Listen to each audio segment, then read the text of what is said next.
Um, dois e... Gravando, estamos aqui no segundo encontro do Big Data Hall, segundo encontro online, é claro, né? Se falar segundo encontro, já tem gente aqui jogando tomate na minha cabeça, porque já faz quanto tempo que a gente se reúne nesse negócio chamado Big Data Hall. Já, às vezes eu me confundo muito, porque parece que é 1 ano, 2 anos, mas eu acho que a gente já está caminhando para 3, eu tenho essa impressão, pela mensagem que eu peguei. A mensagem que eu peguei lá do Caião, falando do desafio, né? Que era, gente, eu estou fazendo um negocinho aqui, estou fazendo um sistema e tal, e eu queria testar, eu queria modelos, eu queria dados, e aí aparece um outro lá que manda dados pro Caio, quando vê ele retorna toda uma análise, né? Você espera que ele vá apresentar alguma coisa no Excel, ele vem com um sistema, com um negócio aí todo bem elaborado. E aí que eu, fechando, que nós começamos a história do Big Data Hall, que é bem bacana, depois vários outros envolvidos, né? Você tem o Vitão, que não está aqui conosco, mas esteve lá no começo também, o Carlos, o Francisco. O Francisco é um exemplo aí o cara de matemática. Eu vivo tirando dúvidas com o Francisco, é um cara que debulha aí Monte Carlo, adoro, isso é muito bacana. O Francisco também, e recentemente teve reconhecimento aí, ele falando, né, do TCC dele que está sendo visto no mundo todo. Porra, que bacana isso, cara. Então eu fui na fonte certa para muitas coisas aí, que eu acho legal. Jocelino também, que estava conosco no primeiro encontro do Hall. O Pedrinho tá nervoso aqui, calma aí. Teve conosco aí no primeiro encontro do Hall. Romão também, que eu conheço como meu pai, que está há bastante tempo conosco aí nos encontros do Hall, fazendo um trabalho agora também de TBP. Mais para frente a gente vai ter notícia aí desse trabalho, utilizando o Hall. Carlão, que nem se fala, nossa referência em People Analytics, utilizando o Hall também. Consultor sênior, nosso consultor sênior do Hall. E deixar por último, mas não menos importante, mas deixar por último, porque é quem vai tomar a pauta de hoje aí, quem vai dar o show de hoje, é quem está aí com o escudo. Leva no peito, né? Ele leva no peito, leva na cabeça o Hall e vai nos apresentar um trabalho aí muito bacana que ele vem fazendo já há algum tempo, que eu havia comentado antes de começar a gravação, né?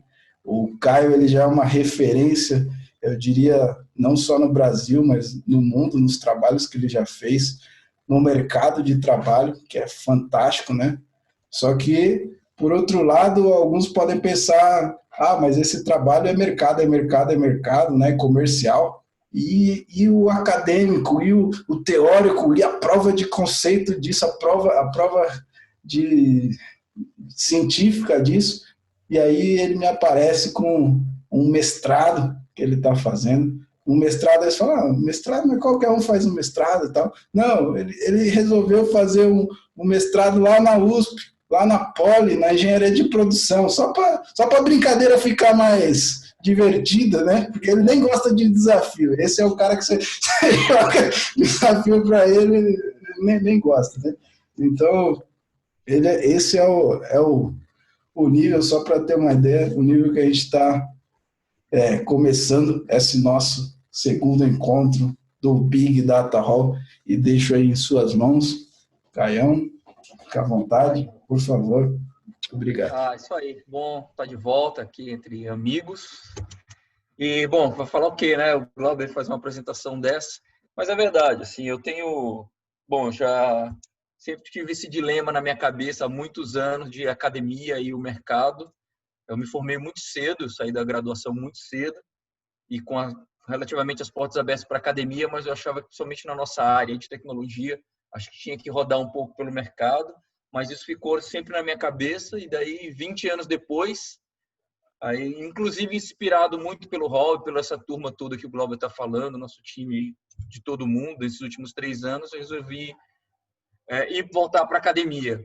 Eu mudei de trabalho, estou num lugar mais perto de casa e com minha meta, meu objetivo para os próximos anos é construir uma carreira acadêmica aí dos 40 para frente, que é para pensar no futuro. Então, provavelmente não me vejo mais tão dedicado ao mercado como fui até então. Eu vou tentar balancear mais as coisas, tendendo um pouco mais para academia, que de verdade é o que eu mais gosto de fazer. E, enfim, não tem jeito. A gente você leva essa bagagem, então eu tento conciliar o que eu 20 anos atrás sonhava, de misturar um pouco da academia com as aplicações práticas, né?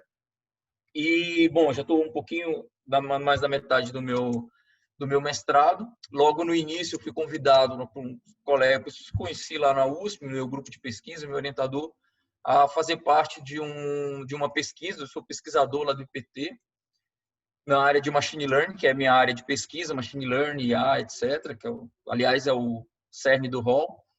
E dentre as opções que nós tínhamos lá, acabei começando a trabalhar na área de cidades inteligentes, né? Tinha a opção de indústria 4.0, cidades inteligentes, acabei tendendo para a área de cidades inteligentes.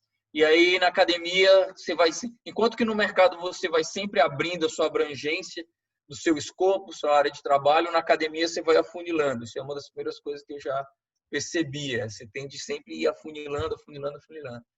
E, enfim, eu tenho trabalhado na parte de deslizamentos dentro de cidades inteligentes, né, desastres naturais. Eu cuido de deslizamentos, tem uns outros colegas de poluição e coisas do tipo. E aí eu tenho conciliado essa área de a pesquisa com minha dissertação, enfim, com minhas atividades acadêmicas e a pitadinha dos 20 anos de mercado, né? E é isso que a gente vai compartilhar aqui um pouco. Não teve jeito, eu acabo ficando inquieto só em produzir paper, uma coisa que sempre me inquietava. E é isso que eu ando fazendo um pouquinho de barulho lá dentro da universidade, lá com meus colegas. Tem muita gente boa também. Mas a gente é produto do meio. Mas, enfim. Então, o que nós vamos trocar um pouquinho de figurinhas aqui é justamente sobre isso. Eu vou compartilhar minha tela. Não consigo? Glauber, acho que você precisa habilitar aí que eu compartilhe minha tela. Cliquei aqui no share, está dizendo que o host desabilitou alguém. Sabe fazer, Glauber? Para compartilhar. Eu não. Eu acho que deu agora. Vamos ver. Eu só uso o Zoom Web e olhe lá. Ah, agora foi. Tentei, mano. Obrigado. Beleza, garoto. Então, isso aqui que vocês estão vendo é bom, lá dentro das reuniões do grupo e mesmo com o meu orientador, a gente vai, fala, não tem jeito. Eu volto para casa e escrevo uma pauta, já monto uma apresentação, desenho arquitetura, enfim. E é isso que eu tenho utilizado para vender meu projeto de pesquisa, vender a ideia, compartilhar aqui com os colegas, de lá dentro da USP. Recentemente eu acabei entrando em contato com colegas de outras universidades para a gente trabalhar junto e essa apresentação tem sido direcionado, né? Então, vamos nós. Aqui, apresentação aqui de quem somos nós. Olha o hall aqui, né? Sempre faz parte da minha identidade, onde quer que vá, lá dentro da academia. Sempre menciono o hall, né? Aqui como cofundador, junto com os colegas. Então, a ideia do projeto de pesquisa aqui é meu orientador, uma colega, a Alessandra, que é um especialista na questão em deslizamento, em desastres naturais, é uma pessoa super conceituada lá dentro do IPT, nesse assunto. Meu orientador, essa é uma colega lá do Sul, que eu entrei em contato, conheci um artigo dela, nós vamos falar daqui a pouco, e a gente está trocando umas figurinhas. Quais são os meus problemas, né? Quais são as frentes de pesquisa? A questão é o seguinte, a gente tem a questão que eu tenho aprendido, deslizamento, principalmente aqui no nosso litoral, em área de encosta, e existem duas grandes frentes para o uso de machine learning, das técnicas do IA e de machine learning. É lógico, sem falar na questão do monitoramento, etc., lá dos dispositivos que tem outros colegas trabalhando na frente. Esse é um projeto bem grande, financiado pela FAPESP, junto ao IPT, aí o IPT está procurando bolsistas e eu fui um desses que entrou para pesquisar isso aqui. Mas voltando, a questão do deslizamento se divide assim grosseiramente em duas áreas no que tange aqui ao uso de machine learning. É o que nós chamamos dos mapas de suscetibilidade, ou seja, dado uma região georreferenciada, uma área, você analisa, você tenta criar um... Já se faz isso, os geólogos já fazem isso há muito tempo, mas sem machine learning, lógico, técnica como tudo até pouco tempo atrás. E a ideia é tentar determinar o grau de suscetibilidade que aquela região tem a deslizamento, dado as suas condições geomorfológicas, bem sinceramente falando, tá? De condições geomorfológicas, uso da terra, influência do homem e outros fatores. Então, isso aqui nos dá um mapa de suscetibilidade. Aquela região tem uma suscetibilidade de tantos por cento a sofrer um deslizamento de terra, assim, assim, assado. Esse é uma das aplicações. A segunda aplicação é uma predição do deslizamento propriamente dito. É lógico que isso requer um monitoramento em tempo real. A maioria dos deslizamentos, além das condições de suscetibilidade, que é o item 2 aqui, a principal trigger para o disparo do fenômeno é a questão da chuva. Chuva aí é o principal parado, mas tem outros indicadores que a gente pode utilizar, como o índice de umidade, não do ar, mas da terra, índice de umidade do subsolo. A gente instala os dispositivos no subsolo e para duas coisas, para índice de umidade do solo e pequenas fissuras, né, pequenos deslizamentos de terra interno, bem pequenos. Então, essa é outra frente do uso de machine learning. A gente está atacando as duas áreas, é lógico, isso tudo é muito condicionado a dois fatores. Os dados, monitoramento, dispositivo, etc., etc., e o outro é o meu tempo de pesquisa, né? Estou mestrando, meu tempo é mais curto. Aí, depois que tenho apresentado isso aqui, eu tenho recebido já uns convites. Não, mas isso aqui você vai continuar no doutorado, não sei o quê. É aquela história, coisa da academia, né? O pessoal procura logo te raptar. Eu fico, super orgulhoso. Vamos ver no que vai dar. Uma coisa de cada vez. Eu estou muito objetivo, tenho muito foco. Né? O foco agora é esse, então eu não vou olhar lá para frente. Como qualquer projeto, qualquer frente de pesquisa na academia, tudo começa com uma boa revisão sistemática. Então, essas são as minhas 3 frentes, inclusive tentando converter esses 3 frentes de pesquisa na minha dissertação, inclusive através de artigo, né? Então, através de uma revisão sistemática da literatura para identificar a aplicação de machine learning a esse fenômeno que a gente descreveu agora há pouco. Pessoal, qualquer coisa, Francisco, estou vendo você inquieto aí, é só chamar. Aqui é um bate-papo, como sempre foi. Só não está lá no Carlão tomando um café e comendo biscoito. Mas está valendo, nós estamos em casa. Boa, boa. Você que decidiu o modelo de apresentação, viu, Cão? Beleza. Você pedir pergunta, a gente para e pergunta. Não, vamos bater um papo. Posso até mostrar aqui a apresentação rapidamente, você um pouco mais rápido, mas enfim, aqui são detalhes de cada uma daquelas 3 frentes, né? O que já foi feito. Isso aqui foi recente, eu lá apresentando para o meu orientador. Então, sobre a questão da revisão sistemática, nós tivemos um artigo recentemente aprovado num congresso, um simpósio internacional de deslizamentos, que esse ano aconteceria agora em junho na Colômbia. Nosso artigo foi aprovado, já está escrito. Por conta da pandemia, ele foi adiado para fevereiro do ano que vem. Tudo leva-se... Bom, nós vivemos um clima de incerteza, né? Mas, teoricamente, eu ia ir lá apresentar o projeto, apresentar o artigo, etc. Aí o artigo foi escrito por alguns colegas, né? A Thaís é uma colega lá de geógrafa também, acho que é algo assim, estuda geologia, a Lê, e aqui são os nossos respectivos orientadores, né? Esse artigo é esse aqui, né? Sobre uma revisão sistemática. Tem uma série de questões aqui, mais acadêmico, mas para o que interessa aqui no nosso foco, para a minha pergunta, aí é sempre aquela história. Hora estou vestindo a cabeça de um pesquisador, a camisa de um pesquisador, hora de um cara pensando no problema, na solução do problema, etc. Acho que para o nosso foco aqui, o que interessa, basicamente, são 2 gráficos que vou resumir aqui, que era o seguinte, que eram uma das perguntas, questões de pesquisa, eram essas aqui. Quais são as técnicas de machine learning que o pessoal mais está utilizando para esses fenômenos, para estudo de questão de deslizamento? Era o que se usa? Então, esse gráfico aqui, esse gráfico PITS, através de uma revisão sistemática aí de estudo dos últimos 5 anos, mostrou isso aqui. O bom e velho suporte Vector Machine como mais utilizado, redes neurais, da mesma forma que Randall Forest e regressão logística. São os modelos mais utilizados. E uma outra questão que me deixava inquieto, até por desconhecer o fenômeno, esse artigo foi escrito no final do ano passado, ali outubro, novembro. Em dezembro nós submetemos. Em fevereiro ele precisou de uma pequena revisão e foi aprovado logo em seguida, tá? E a outra questão que como eu era curioso era, quais são as features, né, falando em linguagem de machine learning, quais são os fatores que são analisados no estudo desse fenômeno. E são esses aqui que eu tenho aprendido no convívio com minhas colegas lá, geólogas, que é esse slope, né, um declive, a litologia, um termo da geologia, elevação, são os principais, tá? Mas eu vi estudos que os caras usam mais de 25 features, 25 fatores, mas os principais são esses aqui. Distância de estradas, ou seja, quem é influência do homem, né?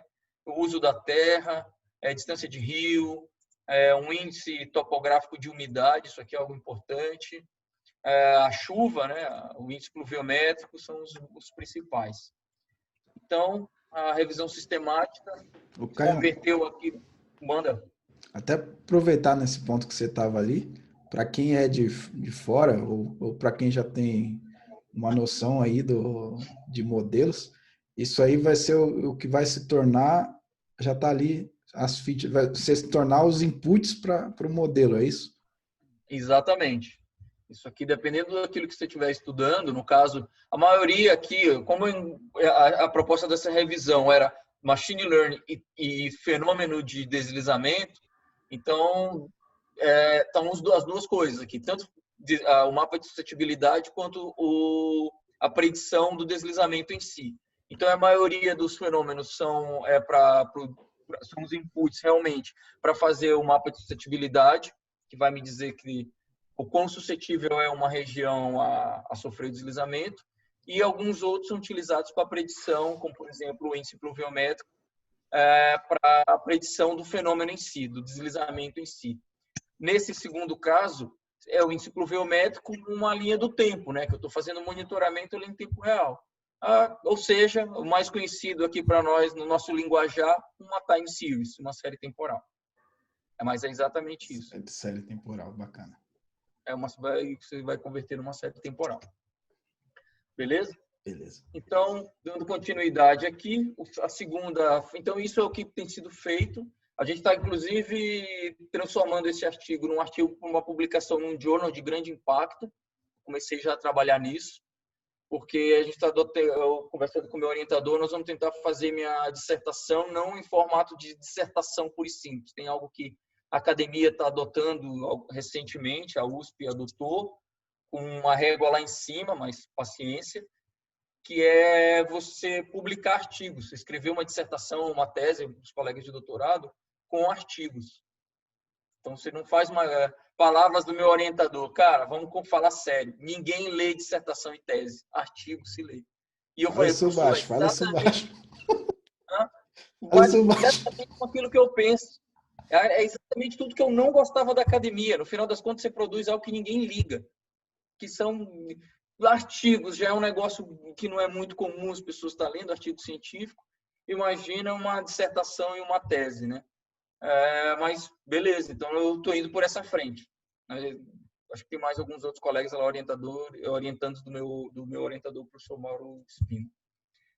Então, enfim, mas aí é a régua da USP, né? Então tem que ser além de um congresso, numa revista de grande impacto, aí de A3, B2 para cima. Caio, até que você tocou nesse ponto, uma das coisas talvez também seja por conta da validação que eu falo, mas não que não seja imparcial uma validação de uma dissertação, de uma tese, né? Mas quando você está publicando um artigo, você tem validação de pares que talvez você nunca tenha tido contato, né? Também. Pode ser, inclusive, validações internacionais, né? Independente de onde você está e tudo. É, exatamente. Tem esse outro aspecto que dá mais validade, dá mais peso para sua pesquisa. Isso é bem interessante. Eu fiquei empolgado. O professor Mal Isso é nunca fez verdade, isso. viu? Eu disse que ele falou para mim, eu sabia que você ia topar. Aí eu digo, pois é, professor, vamos nós. Ele não sabe, nunca fez isso também. Estamos os dois, vamos arriscar, vamos para dentro. Quer falar alguma coisa, Francisco? Você falou aí um item mesmo importante, viu, Caio, a respeito das pesquisas. Hoje, quando a gente está querendo fazer qualquer pesquisa, eu, por exemplo, estou muito focado na matemática, na parte determinista, com equações diferenciais, de vez em quando na parte estatística. E quando a gente quer pesquisar algum ponto, alguma coisa do nosso trabalho, normalmente a gente já pensa em quê? É a Coca-Cola, que é o Google, né? E o Google Exatamente. não dá esses artigos, essas dissertações, essas teses. E aí, recentemente, eu estava querendo me aprofundar numa área e eu vi que não conseguia por meio do Google. O que que eu fiz? Eu entrei nos artigos do CNPq, né? E ali eu vi uma enxurrada de artigos, mas tudo seco, tudo difícil de entender, e aí realmente é um desestímulo. Pois Você tem razão mesmo. isso é uma crítica. Como eu disse, eu tenho um orientador assim, um ser humano espetacular. Então eu gosto de uma certa liberdade com ele para dizer isso, inclusive, professor. A gente pede para não ser lido, porque para que tem que ser tão difícil? Para que tem que ser tão rebuscado? Por que se enrola tanto, né? E ele concorda, assim, ele fala, cara, a academia a gente está tentando mudar isso, tentando ficar mais próximo. Inclusive durante o meu processo seletivo, eu conversei com ele, além de provas lá, a gente tem umas entrevistas, tem apresentação de projeto de pesquisa e todo o processo formal à parte. Um dia eu convidei para tomar um café para conversar isso. Professor, eu não sou um estudante profissional, eu gosto muito de... Contei toda a minha história, tudo isso que a gente já falou aqui, e o cara sabe realmente motivar qualquer um. Ele, quando eu perguntei se tudo bem para a academia, para ele e tal, como orientador, eu fiz lá a gente mal se conhecia, eu fiz meu voto de compromisso, de me dedicar o máximo que eu pudesse. E o cara, assim, em 3, 4, em uma frase muito curta, ele disse, cara, a gente precisa, o que eu penso ouvindo você falar é se a USP está preparada para pessoas como você, né, que foram para o mercado e sabe o que quer, você não está vindo aqui. Quer dizer, o cara com uma frase dessa me quebrou ali, assim, porra, eu tenho que dar o sangue por esse sujeito. E é legal saber que tem pessoas lá dentro da academia que tá com esse mindset. E não tem um dia que eu reclame aqui de ficar noites adentro como eu tô. Minha vida ultimamente tem sido isso aqui, enfim, do resto do meu tempo livre tem sido isso aqui. E sempre pensando nessa frase. Então, tem que fazer jus a esse voto de confiança do camarada. Mas é isso. É bom saber que pelo menos tem algumas pessoas na academia que estão tentando, mas não é fácil, né? Mas a gente chega lá. Uma coisa assim, é fato, Francisco. Aos 20 anos eu podia ter entrado na academia, falei nem pensar. Aos 30, eu entrei, lá na própria USP, na Poli. Na primeira disciplina eu achei uma porcaria. Estou fora disso aqui, horrível. Aos 40, que agora, eu estou lá, amarradão. Não mudou nada na academia, mudou na minha cabeça. Tipo, cara, minha vida não gira em função disso aqui. Eu estou aqui just for fun, como disse o Glauber. Legal, vou ver o que vai dar. Mas aquilo ali não me consome tanto. É just for fun. Está sendo um pouquinho duro, just for fun, para ter entrado, para concluir, mas é just for fun. É diferente daquele moleque de 20 anos ou do cara de 30, 10 anos atrás. Então, não mudou nada na academia, o tempo só mudou na minha cabeça. É verdade, Caio. Hoje o mundo capitalista e as empresas querem resultados, né? E resultados Exatamente. que influenciam em valor monetário. Eu acho, inclusive, que a parte realmente das universidades está um pouquinho desfocada ainda. Já foi pior, mas eles têm que estar mais ligados à parte de tecnologia para produzir resultados. É um mundo capitalista. Isso. Infelizmente, é isso que nós temos, né? Por isso que eu não entrei aos 20 anos. E quando a gente é mais jovem, a gente quer mais conhecimento, quer estudar, quer busca de conhecimento. Você sabe que até hoje, no meu no interior, eu sinto essa necessidade. Eu vim com isso, né? A busca de conhecimento. Mas eu sei que a fé sem obras é morta. Se você não aplica esse conhecimento, para que serve? Entendeu? Exatamente. Era essa a minha inquietude. Eu tenho colegas que ingressaram na academia, mas você fez o quê aí? Nada. Pois é, exatamente. Tem um colega, com HD, que eu não contrato para ser meu estagiário. Sim, só observação, uma ponderação, né, na discussão, que pode, para não se confundir, né, que a gente tem pesquisas que são pesquisas básicas, pesquisas de essência também, né, que só para não se confundir que todo trabalho deve gerar um software, todo trabalho deve gerar um resultado ali concreto. Tal. Muitos trabalhos geram resultados geram base para outros trabalhos, né? É a famosa ciência de base. Ciência de base. Só para não se confundir, porque senão pode gerar uma falsa visão de que todo dúvida. Trabalho e tal. Então, são assuntos aí. Tem razão. E tem todo o mérito do mundo isso aí. Mas pelo menos o que eu vi nos universos que eu frequentei, só ficou nisso. Sim. Não se aplicava. Aí tem outros aspectos políticos, socioeconômicos do país, uma distância da iniciativa privada, dentro da academia, que é melhor a gente nem tocar no assunto.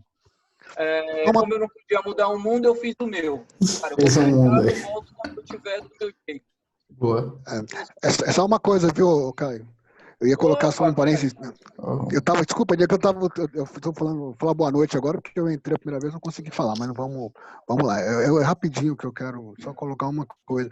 Vocês falaram da relação empresa com a academia, tudo, mas eu acho que antes de mais nada, com a sociedade, né? O que a gente está vendo hoje claramente em relação à pandemia que está acontecendo, esse linguajar hoje da ciência com a sociedade, ela tem, acho que vai ser uma coisa que a gente tem que pensar aí, ou que tem que acontecer, e acho que bem de enquanto você está falando, ela vai ter que falar uma linguagem onde as pessoas vão poder mais e mais interagir com a academia nesse sentido.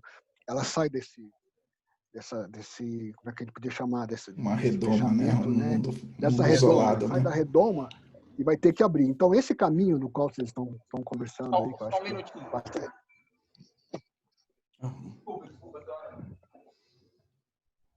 Sim. Ele saiu, né? Ele precisou sair um minutinho, ele já volta. Isso faz parte, né? No hall, o que acontecia lá era que a campainha tocava, a gente abria a porta, era mais um cara chegando ali, mais uma pessoa chegando, né? Era a Débora chegando, era o Hermes chegando, né? Falar isso parece que eles chegavam atrasados, né? O que não é uma verdade. Nessa reunião, como diz, né, não se sabe a hora que o cachorro vai latir, não se sabe se vai chegar alguém aqui.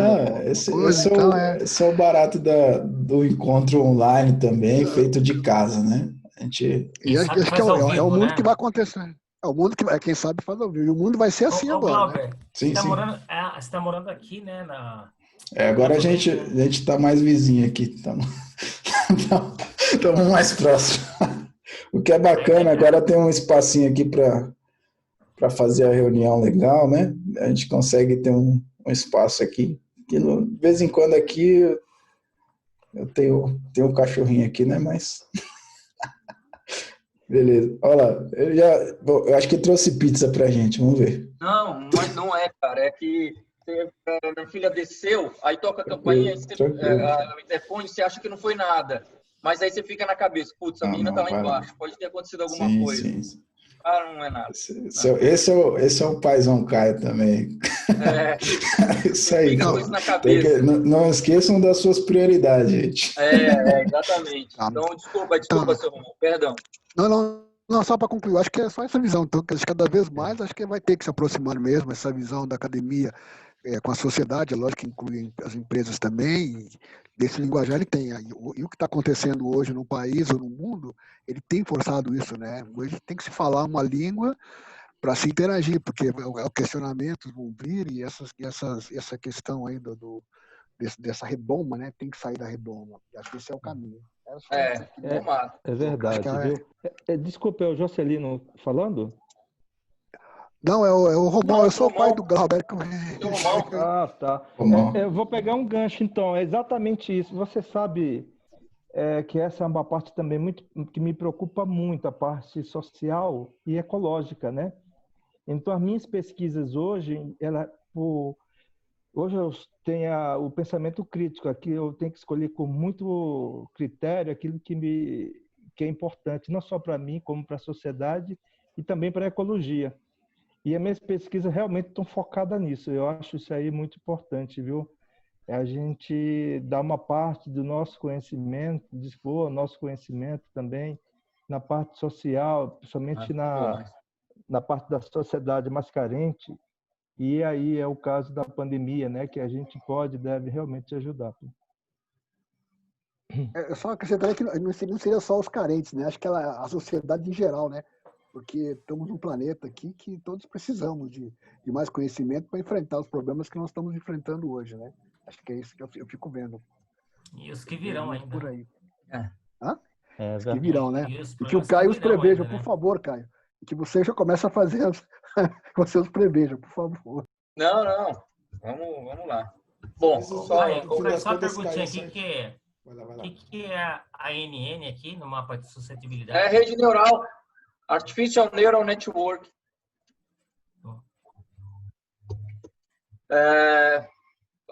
Não vou mais. Bom, beleza. Dando continuidade, né? A segunda frente é o mapa de suscetibilidade.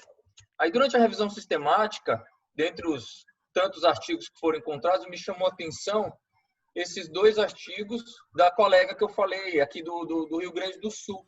Há trabalhos do Brasil, que quase não tem, mas é raríssimo. Tanto que o trabalho da menina é agora de 2020.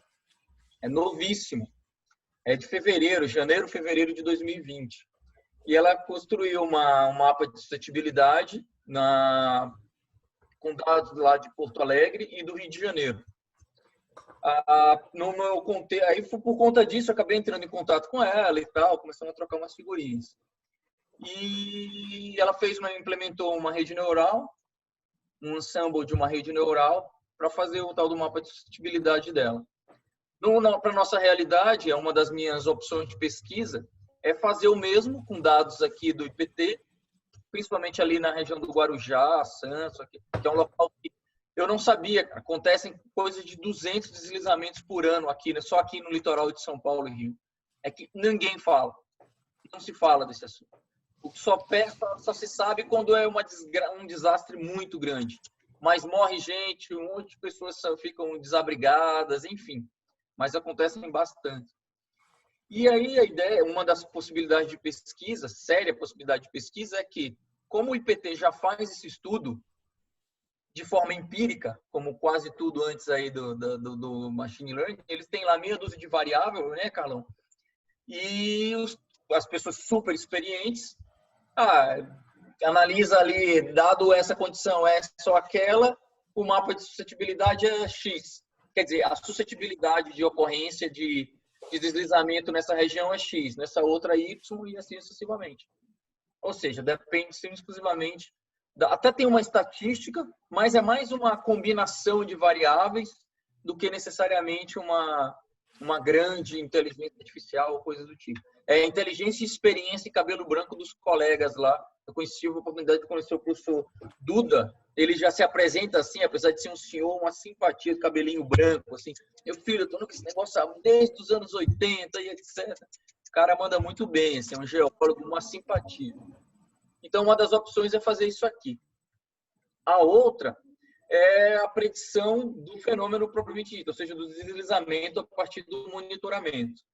Aí aqui são algumas questões que eu tenho levantado, os dados, né? O grande drama são os dados. Em alguns trabalhos que eu estou lendo, por exemplo, eu vi uns trabalhos de um pessoal da Croácia, eles claramente ali é trabalho de doutorado, uma iniciativa com o Japão, que instalou redes de sensores numa área enorme lá na Croácia, vou olhar rapidinho, e o cara passou anos monitorando aquela região para poder aplicar para ter uma série temporal legal e, enfim, não é uma coisa assim tão rápida. E eu acho que aqui está sendo muito provavelmente, aliás, como todo trabalho de machine learning, de IA, seja na academia, seja no mercado, onde quer que seja, o problema são sempre os dados. E aqui não vai ser muito diferente, tá? Para monitoramento contínuo. Tem uns colegas, enfim, aí nesse bate-papo, um dia lá com uma reunião com todo mundo, na reunião seguinte eu cheguei com essa apresentação aqui, com uma proposta de arquitetura do projeto inteiro, não só o meu escopo. Então, nós temos, a princípio, temos uma rede de sensores. Aí aqui tem acelerômetro, índice pluviométrico, temperatura, umidade do solo, uns aparelhos que eu não sei nem o nome, que são infiltrados na terra. São sensores, não? São vários sensores, cara. Mas previsão de chuva, pois não. Então, quem desenvolveu um recurso desse foi lá o... Como que chama o rapaz que faz... do Itaú, Clauber? Como é que ele chama? Está fazendo trabalhos para você lá no o Otávio. Otávio, ele desenvolveu um sensor. Ele desenvolveu um sensor de detecção de ausência ou presença de umidade. Você viu isso? Eu vi. Para agricultura e tal, na cabeça dele é utilizado para agricultura, né? Mas serve aí também, né? Sim. Tem uns colegas lá, tem um colega lá, o Carson, que o foco dele é nisso aqui. E aqui envolve o desenvolvimento dos dispositivos, análise de sinais, toda aquela questão de filtro, né, de ruído, que é muito pertinente em sensor. Série de Fourier na veia aqui, né? Né, Francisco? Falou com o cara, hein? Verdade. Eu estava até pensando aqui também na internet das coisas aqui. Exatamente. E esses dados seriam coletados. Existe um pessoal lá também que trabalha com tal de sistemas saber físicos, que são simulações. Esses dados alimentariam também esse sistema saber físico, que é outra área de pesquisa desse projeto como um todo. É a turma que estuda realidade aumentada e umas coisas assim. E o meu escopo vai fechando por aqui, né? Que eu até destaquei aqui, que é a análise dos dados, aplicação de machine learning, e o output disso aqui poderia ser algum local para visualização desses dados. Eu sei lá do IPT, conversando com os colegas, que existe um sistema chamado NIAGRE-RISC, que é utilizado, o IPT, apesar de ser um centro de pesquisa, mas tem aplicação de alguns dos trabalhos dele, e é utilizado pelo pessoal da Defesa Civil para monitoramento de desastres naturais. Mas não tem machine learning, não tem nada aqui.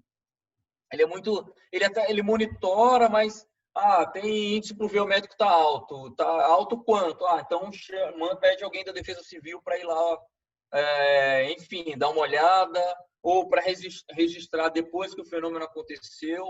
E não é só para deslizamento, não, também para queda de árvore, enfim, esses outros problemas. Então, a minha proposta é que a gente colocasse a inteligência gerada aqui do Machine Learning para dar uma enriquecida no NIAGRE-RISC. Posteriormente, num bate-papo com o nosso amigo Glauber aí, algumas semanas atrás, a gente começou a rabiscar, papo vai, papo vem, aí ele me puxou por aqui, aí depois eu preparei isso aqui, que foi um zoom no nosso trabalho, no meu escopo, que seria o quê?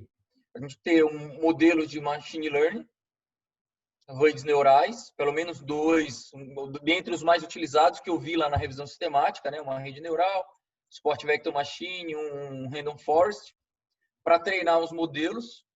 E esses modelos seriam feitos um deploy em algum ambiente aí de nuvem, um Heroku, Google Cloud, Amazon, whatever. E teria a rede de sensores lá dos meus outros colegas, que são as triggers, né? Que alimentariam essa API com o modelo treinado, e uma área de visualização, que poderia ser o próprio NIAGRE-RISC ou alguma outra coisa, para pegar os dados que iam entrando, passava pelo modelo treinado e exibia um painel de controle, de monitoramento de desastre natural dessa ou daquela área. Então, era assim que eu vi, não só do ponto de vista acadêmico, mas de aplicação. Inclusive, quando falei com alguns colegas mais próximos do IPT, a Alessandra, inclusive, ela disse, não mostra isso, senão vão pedir para você fazer. Seu escopo é outro. Não vem com essas coisas, senão vai dar para sobrar para você. Tá bom, é que minha cabeça fica pensando nas aplicações, né? Enfim, essa é a ideia do projeto de pesquisa. E, ok, Caio, mas e onde que você evoluiu, né? Então, tem algumas coisas, bom, o artigo que eu falei para vocês, tem algo aqui do artigo vamos aqui para o meu Mendeley, o trabalho da colega lá de Porto Alegre. Na verdade, nem é de Porto Alegre, é uma universidade, eu nunca tinha ouvido falar, Universidade Federal Fronteira do Sul. Fica em Erechim.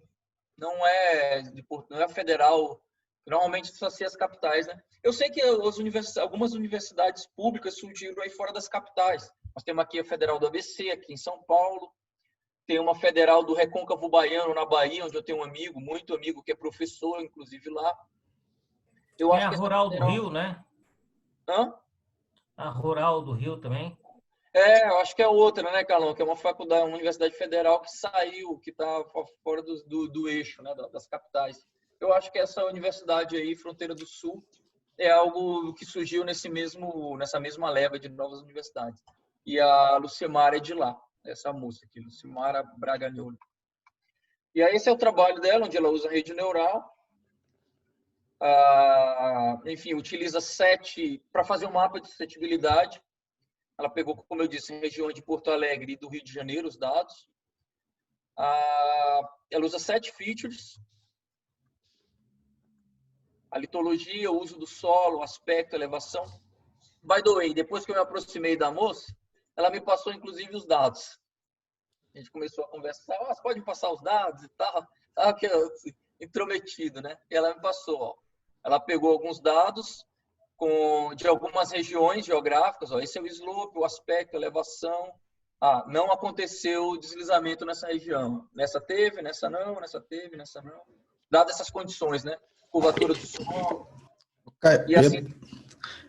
Eu pedi nesse ponto, acho que pode ser interessante aí deixar bem registrado, bem frisado, ver se faz sentido ou não. Mas isso é o core, assim, pensando de entrada e saída do modelo, né?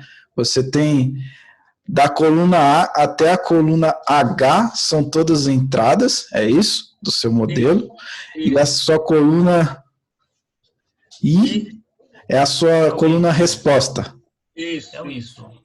Exatamente. O Y-Pred. Y-Pred.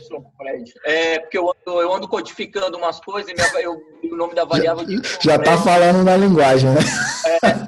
Já mudou. Já estou falando em Python já. Já está falando em Python. A nova língua. A cabeça dele já virou interpretadora. Agora, esse class... Carlão, desculpa.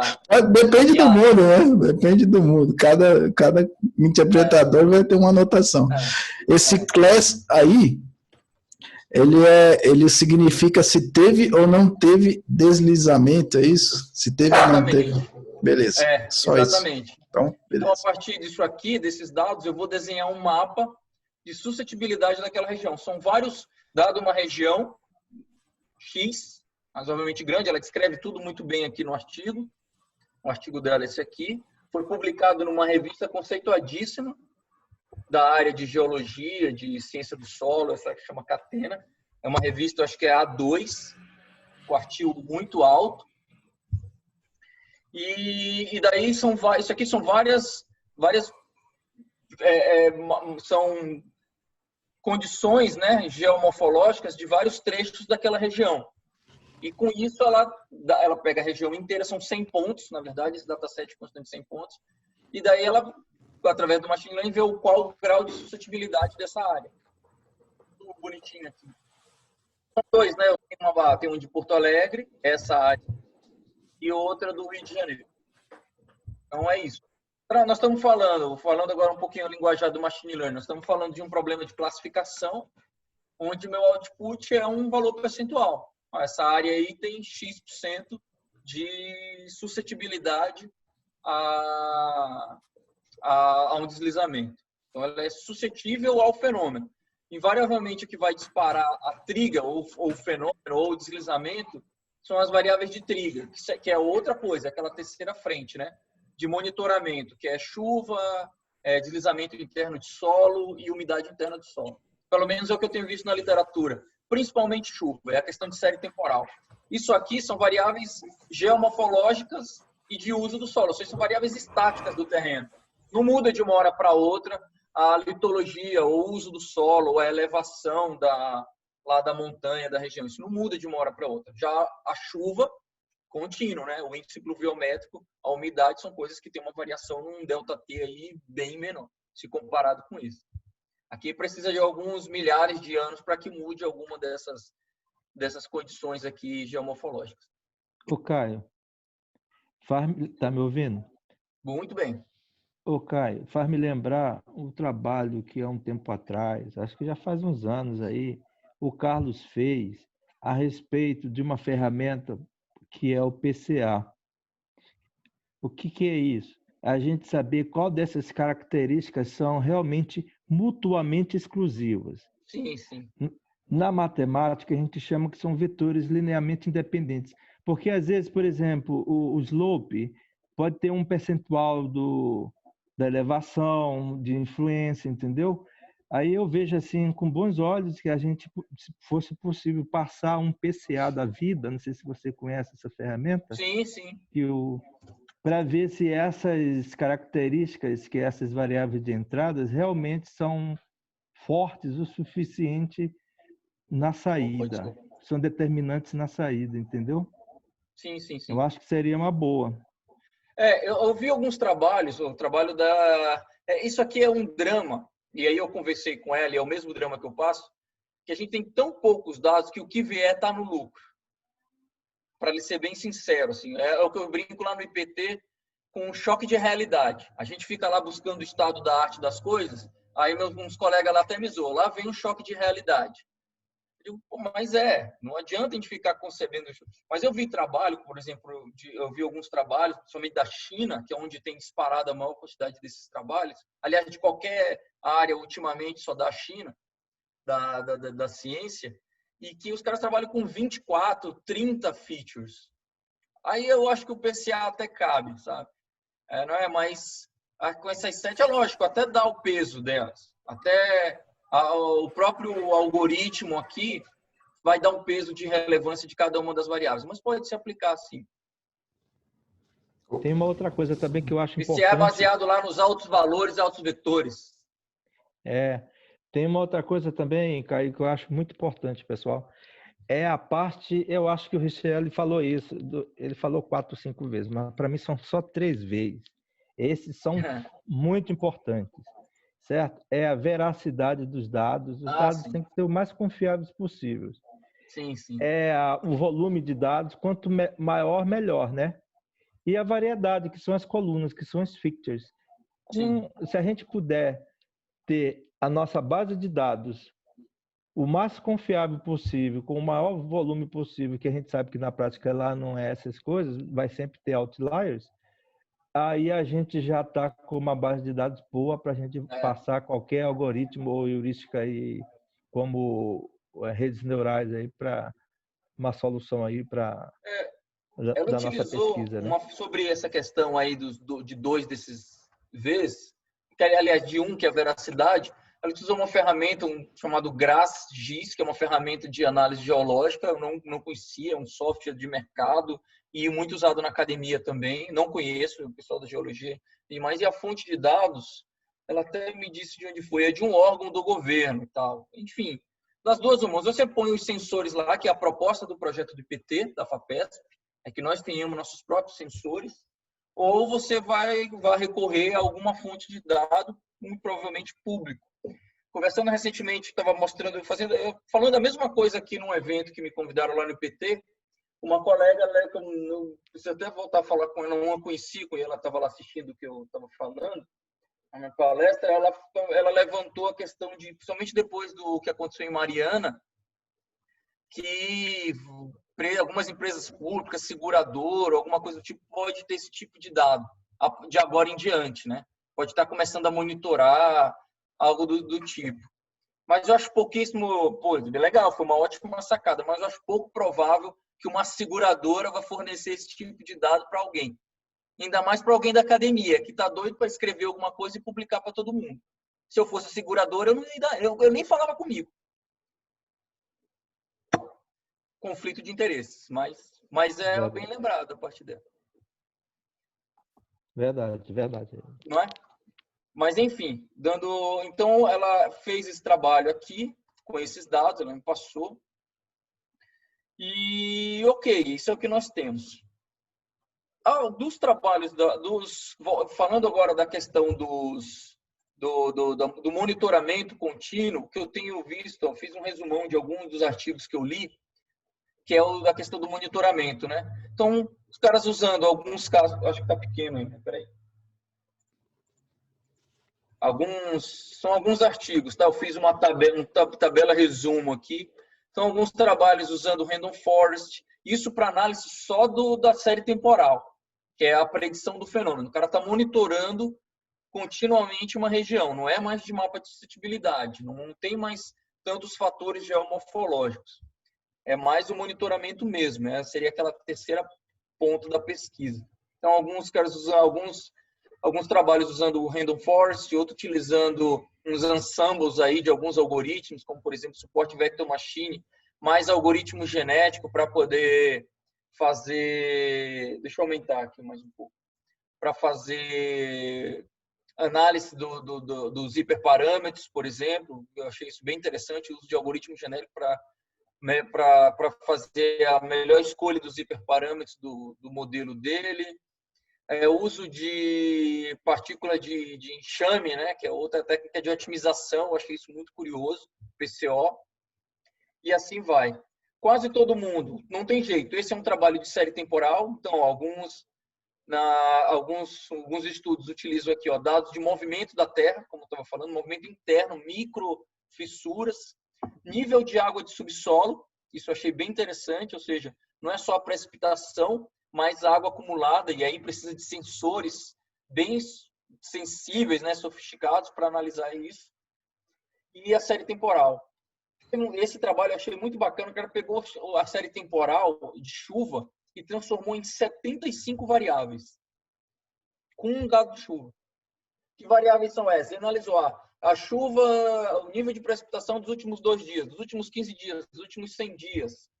O nível de precipitação de ontem menos o de evaporação. E aí essas combinações todas viraram 75 features. A gente está falando de PCA, não é, Francisco? Para reduzir, o cara criou muito mais. Por quê? E ele chegou a uma conclusão de que, olha, o que mais interessa, o PCA, ou que o meu modelo diz que são mais relevantes, ele usa o Random Forest, que é um modelo matematicamente probabilístico, né? São dados de chuva dos últimos 20 dias. Não interessa o que choveu ontem, mas o que choveu nos últimos 20 dias.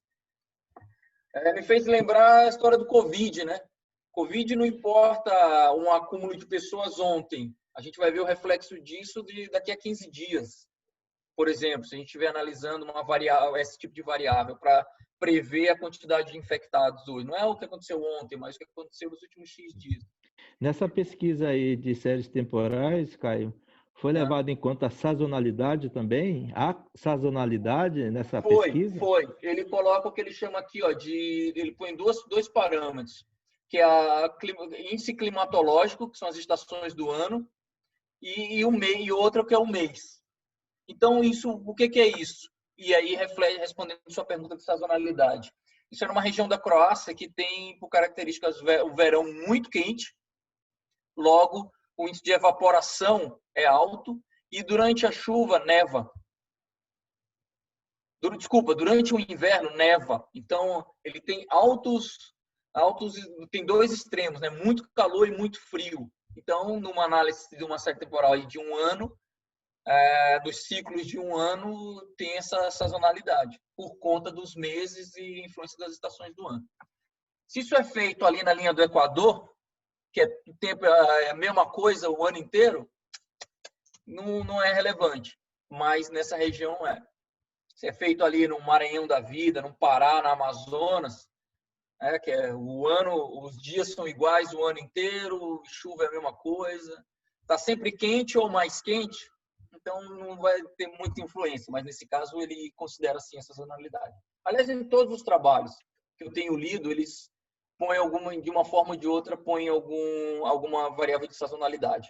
Esse trabalho aqui foi feito, tem aqui o nível de reservatório de água de uma barragem, porque a área que ele analisou é perto de uma barragem, então tem impacto dessa barragem por conta do consumo maior ou menor de água ao longo do ano. Então ele colocou, é uma variável que no nosso caso aqui não interessa, não tem uma barragem ali na região onde a gente está tentando fazer nosso trabalho. Mas enfim, são vários artigos aqui, são só algumas curiosidades, né? Aqui eu ponho algumas conclusões e as conclusões que eles fizeram e etc. Legal. Como eu falei para vocês, eu tinha vislumbrado isso aqui. E aí, para materializar e para, enfim, mostrar lá para os meus colegas, para a gente tentar entender o que estava na minha cabeça, e um dia inquieto, aliás, depois de conversar com o Glauber, para variar, eu disse, cara, eu vou começar a fazer alguma coisa dentro dessa arquitetura. E aí, um desses alguma coisa começou com algo que ele... Primeiro era a visualização. Pô, deixa eu construir algo visual, porque isso na minha cabeça depois começa a ir encaixando.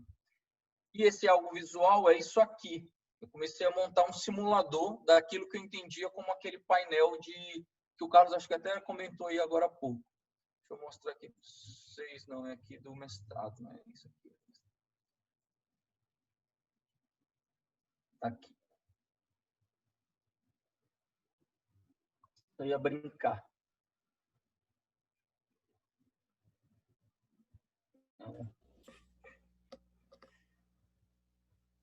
O Glauber não estava mentindo, não, né? Como é? O Glauber não estava mentindo, não. O senhor aderiu ao Python de vez mesmo, né? O Python, o R, é o que for preciso, meu chapa. Tamo junto. Pai de Sul, pai de santo, vela preta. Tamo junto. Porque quando o Glauber disse, teve uma mesa de apostas aí dizendo que era fake. Varela, né? Não, eu não tenho apego não, meu velho.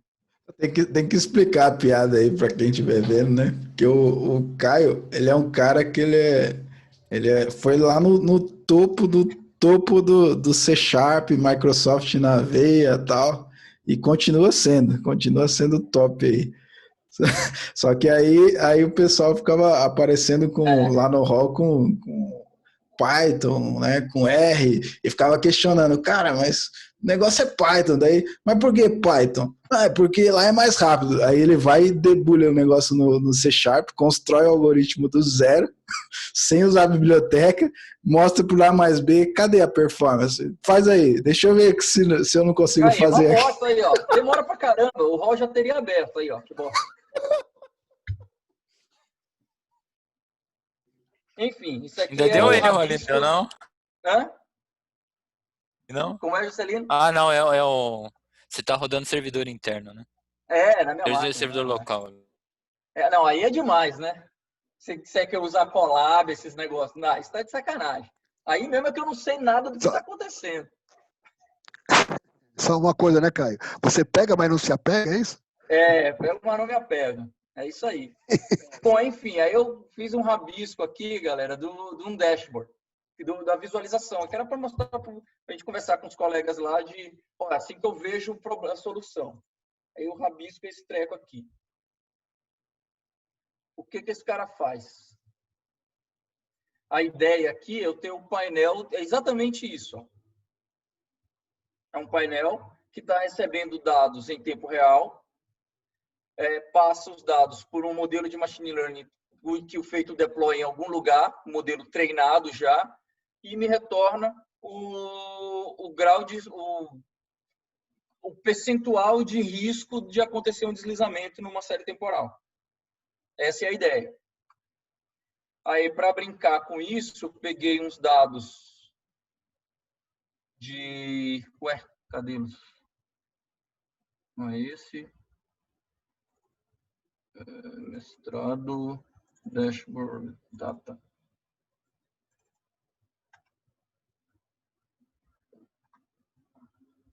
Aí eu peguei uns dados aqui e chutei. Isso aqui é tudo inventado, até inspirado.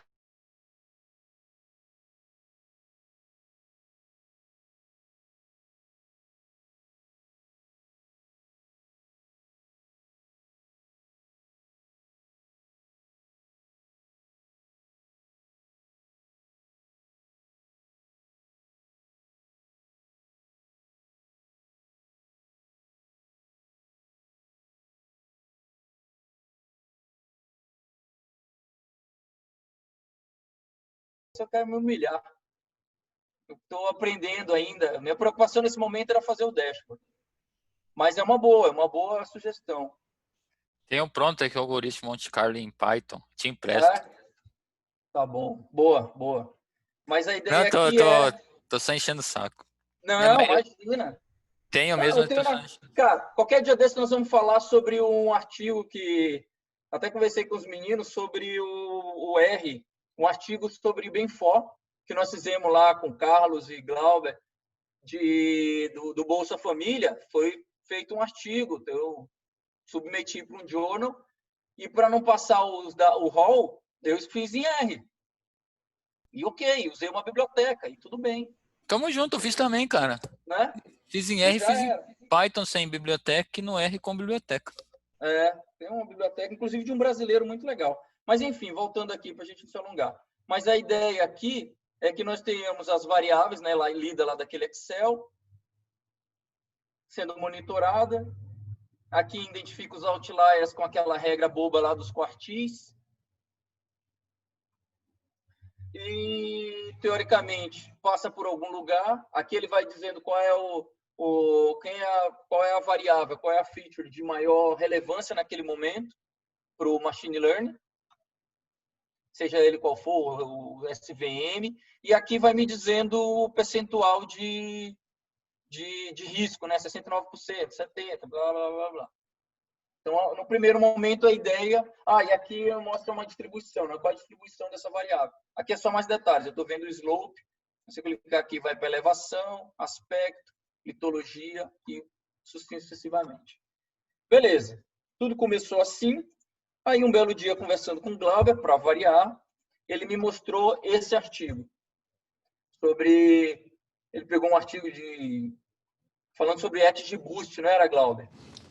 Sim. Esse de diabetes, ele não está usando o XGBoost, ele está usando outro método, mas os dados saíram daí, desse trabalho. Aí o Glauber me passou esses dados, que estão aqui, e que, exagerei, que gravidez, plasma, pressão, alguma coisa de pele, insulina, idade, e aqui, teve ou não teve diabetes, né? Diabetes tipo 2, Carlão, mais especificamente essa bendita tipo 2. É lógico, tá aqui, o artigo é esse. E aí, enfim, eu coloquei é lógico que aqui cada linha dessa é um paciente, né, Glauber? Só que para simular lá dentro do painel, eu inventei uma série temporal como se fosse a mesma pessoa em diferentes momentos. Enfim, bullshit. Só para ter uma... E aí o Glauber também me fez o favor de me passar uma implementação que ele fez usando o XGBoost, que é isso aqui. Então, uma implementação que ele fez, que dados de diabetes, XGBoost, aí, passa aqui, o que tem aqui? Sei lá, mas passei. Ele salva o modelo e beleza. Qual que eu resolvi fazer? Pego o modelo que o meu amigo me passou, esse modelo aqui, pego lá do diabetes, o modelo aqui hoje, 19,50. Joguei esse modelo lá dentro, mestrado, dashboard, e tá aqui o modelo. pego o modelo salvo, pego mesmo os dados de... Aí vou lá no código aqui. E aí, cadê você? Diabetes. E aí, ao invés de eu gerar...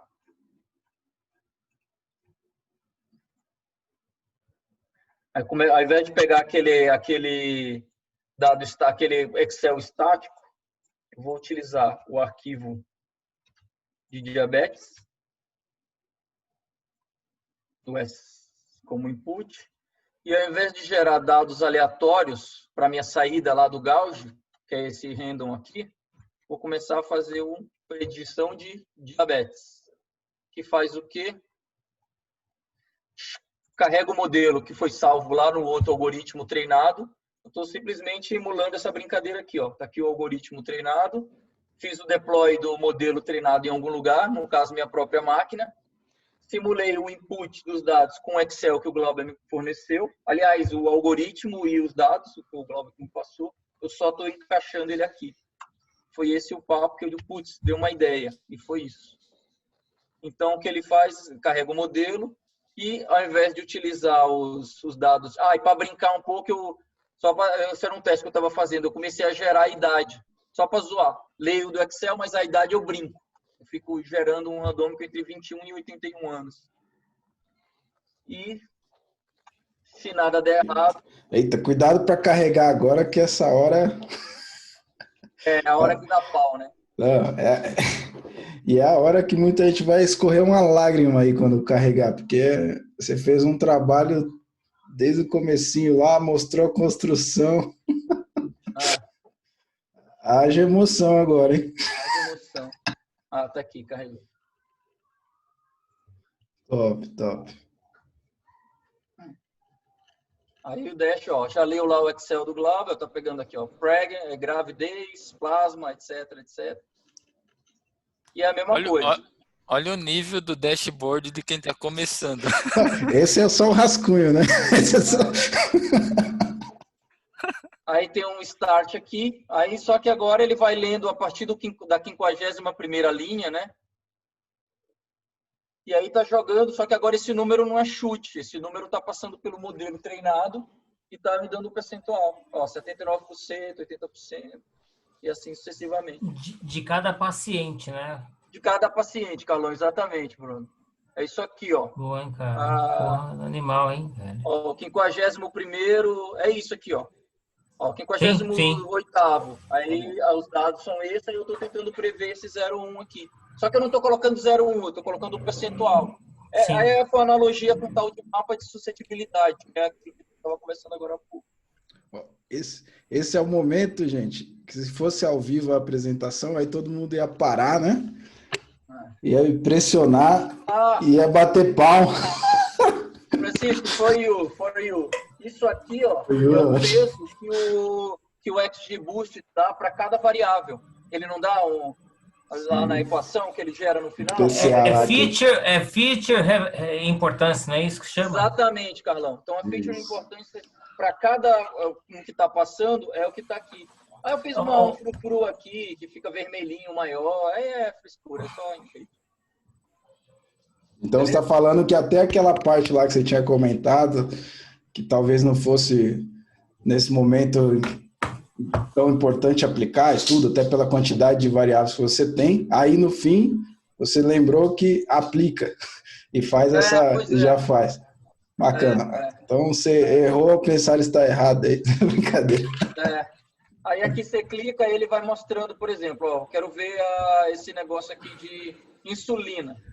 Aí eu estou monitorando aqui o índice de insulina. Abaixou aqui para insulina, não sei se vocês conseguem ver, tá pequenininho. Tá aqui, ó. Insulina? Dá para ver. É o índice de insulina. Rolaram alguns outliers aqui, né? Baseado na regra do quartil. Boa. E aqui é a distribuição de insulina. Alguns eu percebi que é distribuição normal, outros tem, parece vai transformando numa normal. Algumas features. Deixa eu diminuir aqui, que senão quebra aqui meu... Beleza. Caião, não quero interromper, não. É só um ponto importante. Eu sou o chato da pauta, né? E a gente está a 4 minutos de concluir. para a gente chegar às 8 horas. Então, fica tranquilo. Então eu quero dar os parabéns. Puta, Caio, que belo trabalho, velho. Porra. Muito bom mesmo, cara. Muito bom. Teu código aí numa indentação, numa estrutura. Porra, admiro, cara. Parabéns. Eu tô fazendo meu Júpiter aqui também, paralelamente, assim. Peguei um livro, na verdade, estou indo de ponta a ponta nele, né? Você me falou. Para estudar essas coisas todas e parabéns aí, cara. Muito bom. Eu já tinha visto antes, cara. Hã? É o primeiro Júpiter que eu bato mas tá muito bom mesmo, cara. Parabéns. Também tá muito bom. Parabéns mesmo. Legal. Não, e a visualização que você colocou aí, cara, isso aí você vai ter que ensinar a gente a fazer, cara. É uma biblioteca, cara, que eu tô batendo cabeça aqui estudando e tal. Eu comecei a testar. Você tem que pelo menos o nome pra gente poder pesquisar. Esse é a Plotly, cara. Plotly. Tem palma virtual aí para quem quiser. Ó. Tem no Reactions aqui, ó. Tem uma palma virtual aqui. A Seda também. Eu comecei a testar. Que é isso, cara? Só para não perder a brincadeira, eu comecei a testar com os dados da minha colega lá, o Input POA, lá, aquele Excel dela. Aquela foi numa rede neural e eu estou usando o mesmo algoritmo do Glauber aqui que ele me passou, que é o XGBoost. Eu estou utilizando também, mas dá no mesmo, tá? É que a inspiração foi esse papo com o Glauber, esse negócio de diabetes, aí eu, vou tentar encaixar as coisas, e é isso aí que vocês estão vendo. Parabéns, sensacional. Primeiro notebook que eu bato palma, viu? E Plotly, Carlos, é legal que tem tanto no Python quanto no R. É uma biblioteca fantástica. Eu comecei a mexer também esses dias. Faz cada gráfico que deixa qualquer executivo impressionado, cara.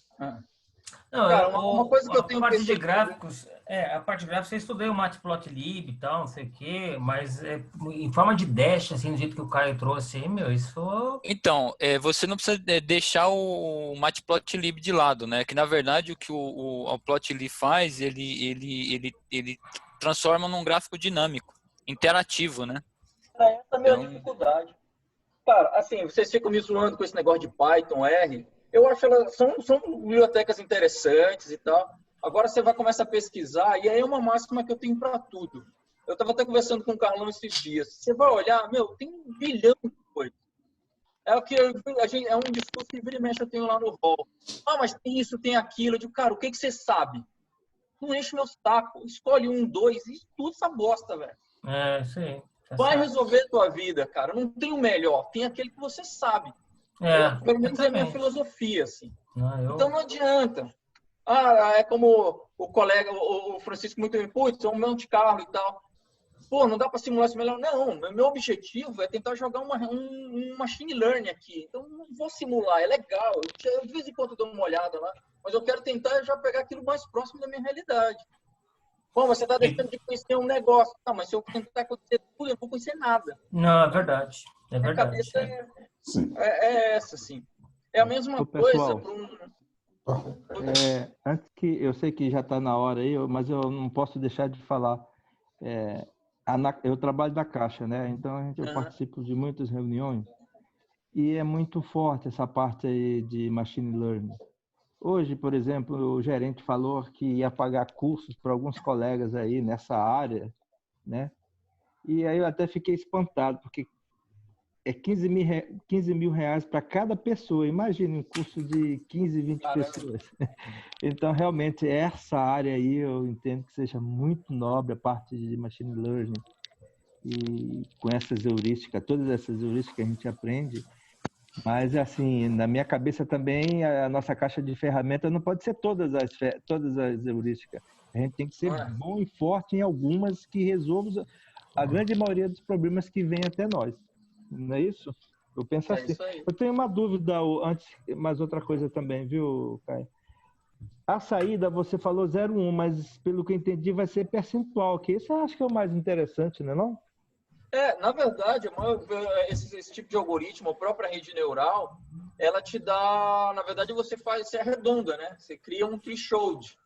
Acima de 70%, por exemplo, se você quiser, você diz que é 1. Se não, você diz que é 0. É a tal da classificação binária. É a barreira, né? É a barreira, né, Caio? É um threshold, é um problema de classificação binária. Mas ele sempre vai te dar, por exemplo, no caso de uma rede neural, você vai usar lá uma função binária, né, de uma função binária, de classificação binária, uma de saída, por exemplo, uma tangente hiperbólica não, uma sigmoide, por exemplo, que ela está sempre entre 0 e 1, no caso de uma implementação de rede neural. E aí você define seu threshold, passou de meio é 1, passou para baixo é 0. Então, e eu resolvi colocar o valor percentual, achei que ficou mais interessante, até para poder usar o ponteirinho. Aí foi frescura. Senão ficaria só verde, vermelho, verde, vermelho. Aí foi frescura da minha parte. Beleza. Parabéns, ótimo. É o arco tangente, viu, Caio? Sigmoide, arco tangente, são tudo funções da mesma, que vai fazendo essa acumulação aí. É que se usa muito, assim, no caso da rede neural, a sigmoide para quando você tiver um problema de classificação binária, né? Então, é muito utilizado. Pois não, Beleza. Mas você já sabe. Ô, Glauber, só um minutinho, deixa eu falar duas coisas rapidamente aqui, que eu vou levar minha esposa para jantar. Primeiro, eu queria dar o Feliz Dia dos Pais aí para os pais, né, e para os filhos, né, que têm seus pais também. Segunda coisa, gostei muito da frase que o Francisco falou, a fé sem obra é morta, e eu acho que é isso que a gente tem que fazer realmente, é pegar todo esse monte de conhecimento que a gente tem e transformar em alguma coisa que vire obra, né? Bom, pessoal, já encerrei aqui, agradeço a paciência. Eu dou os parabéns pro Caio, cara, parabéns, seu trabalho é bárbaro, como todos os outros que você já fez até agora, é uma inspiração para a gente tentar evoluir. Para vocês aí. Para todos aí. A gente está encerrando aqui também. Eu vou aproveitar as palavras do Carlos como encerramento da reunião de hoje. E aí, um prazer de novo. Eu acho que... Arrebentou. Beleza? Pessoal, um abraço. Beleza. Um abraço. Abraço para você também, gente. O próximo evento aí, a proposta é que ele seja próxima sexta, vamos ver aí. Eu estou deixando mais uma agenda flexível, mas vamos junto lá, a gente combina. Valeu. Oi? Um abraço. Juscelino, prazer falar com você de novo, cara. Igualmente, meu. Um abraço, brother. Parabéns, Tudo de bom. Falou, senhor. Valeu. Valeu.